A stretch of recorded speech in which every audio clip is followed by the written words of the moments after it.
बच्चों, कैसे हैं आप सब। आई होप आप लोगों के एग्ज़ाम बहुत अच्छे जा रहे होंगे और आने वाले एग्ज़ाम्स के लिए भी आप लोग पूरी तरीके से तैयार होंगे। और अगर आपको पेपर को अच्छा करना है तो इसके लिए सबसे पहले सेल्फ कॉन्फिडेंस लेके आइए अपने अंदर कि आप हर एक चीज़, कैसा भी क्वेश्चन आए उसको बना के भी लिख सकते हैं। तो आइए 27 तारीख के विज्ञान के पेपर के लिए तैयारी शुरू करते हैं।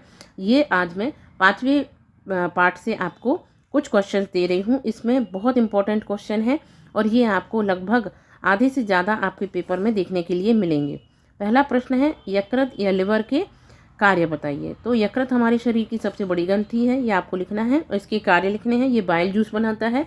अगर आप चाहें तो शॉर्ट में सीधा सीधा लिख सकते हैं कि ये पित्तरस का निर्माण करता है और वसा का पाचन करता है। भोजन को ऊर्जा में बदलने में सहायता करता है। हानिकारक पदार्थों को शरीर से बाहर निकालने में भी मदद करता है। अतिरिक्त ग्लूकोज को ग्लाइकोजन के रूप में जमा करता है। नेक्स्ट हमारा क्वेश्चन है, वायवीय और अवायवीय श्वसन में अंतर। तो वायवीय श्वसन क्या होता है, अवायवीय श्वसन क्या होता है। वायवीय श्वसन में ऑक्सीजन की आवश्यकता होती है, अधिक ऊर्जा बनती है और अंतिम उत्पाद कार्बन डाइऑक्साइड बनता है। अवायवीय श्वसन में ऑक्सीजन की आवश्यकता नहीं होती है, कम ऊर्जा बनती है और अंतिम उत्पाद लैक्टिक एसिड या अल्कोहल बनता है। अगला प्रश्न है हमारा, रुधिर के कोई कार्य लिखिए। रुधिर के या रक्त के कार्य आने पर आपको सीधा सीधा लिख देना है कि ऑक्सीजन को पूरे शरीर में पहुंचाने का काम करता है, कार्बन डाइऑक्साइड को बाहर लाने का काम करता है, पोषक तत्वों को शरीर के सभी भागों तक पहुंचाने का काम करता है, ऊर्जा पहुंचाने का काम करता है, शरीर को रोगों से बचाता है, शरीर का तापमान नियंत्रित रखता है। अगला हमारा प्रश्न है, धमनी और शिरा में अंतर।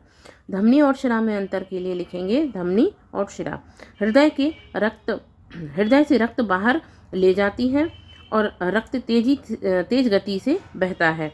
दीवारें मोटी होती हैं। और शिरा में लिखेंगे, रक्त को हृदय तक लाती हैं, रक्त धीमी गति से बहता है, दीवारें बहुत पतली होती हैं। नेक्स्ट है, रक्त और लसिका में अंतर। इसमें लिखना है आपको, रक्त लाल रंग का होता है। इसमें लाल रक्त कणिकाएं या जिनको हम आरबीसी भी कहते हैं, वो आप लिख सकते हो कि इसमें आरबीसी पाई जाती हैं। पूरे शरीर में ऑक्सीजन पहुंचाने का काम करता है। लसिका हल्के पीले रंग की होती है। जैसे कि मैंने आपको बताया था कि अगर कहीं चोट लग जाती है तो कुछ दिन के बाद वहाँ पे कुछ पीले रंग का एक पदार्थ उस चोट पर जमा हो जाता है, जो कि क्या कहलाता है, लसिका टाइप होता है। लाल रक्त कणिकाएं या आरबीसी नहीं पाई जाती हैं। शरीर की रक्षा में सहायता करती हैं। ये शरीर की जो रोगों से लड़ने की क्षमता है इनको बढ़ाती हैं। नेक्स्ट हमारा प्रश्न है, प्लेटलेट्स के कार्य। ये बहुत इंपॉर्टेंट है बच्चों, 2 मार्कर में ये प्रश्न ज़रूर आएगा।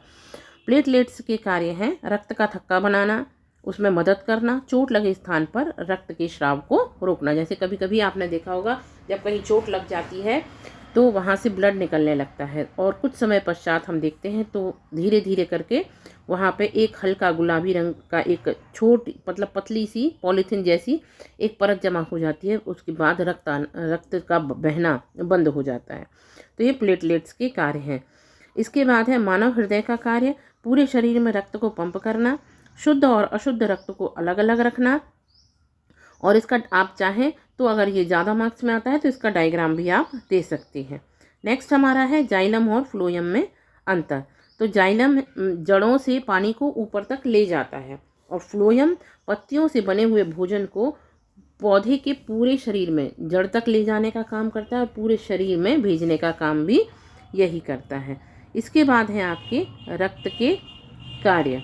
तो रक्त के कार्य, ऑक्सीजन को शरीर में पहुंचाना, अपशिष्ट पदार्थों को बाहर लाना, पोषक तत्व पहुंचाना, शरीर के सभी अंगों तक, रोगों से रक्षा करना। नेक्स्ट है हमारा, मूत्र निर्माण की क्रियाविधि।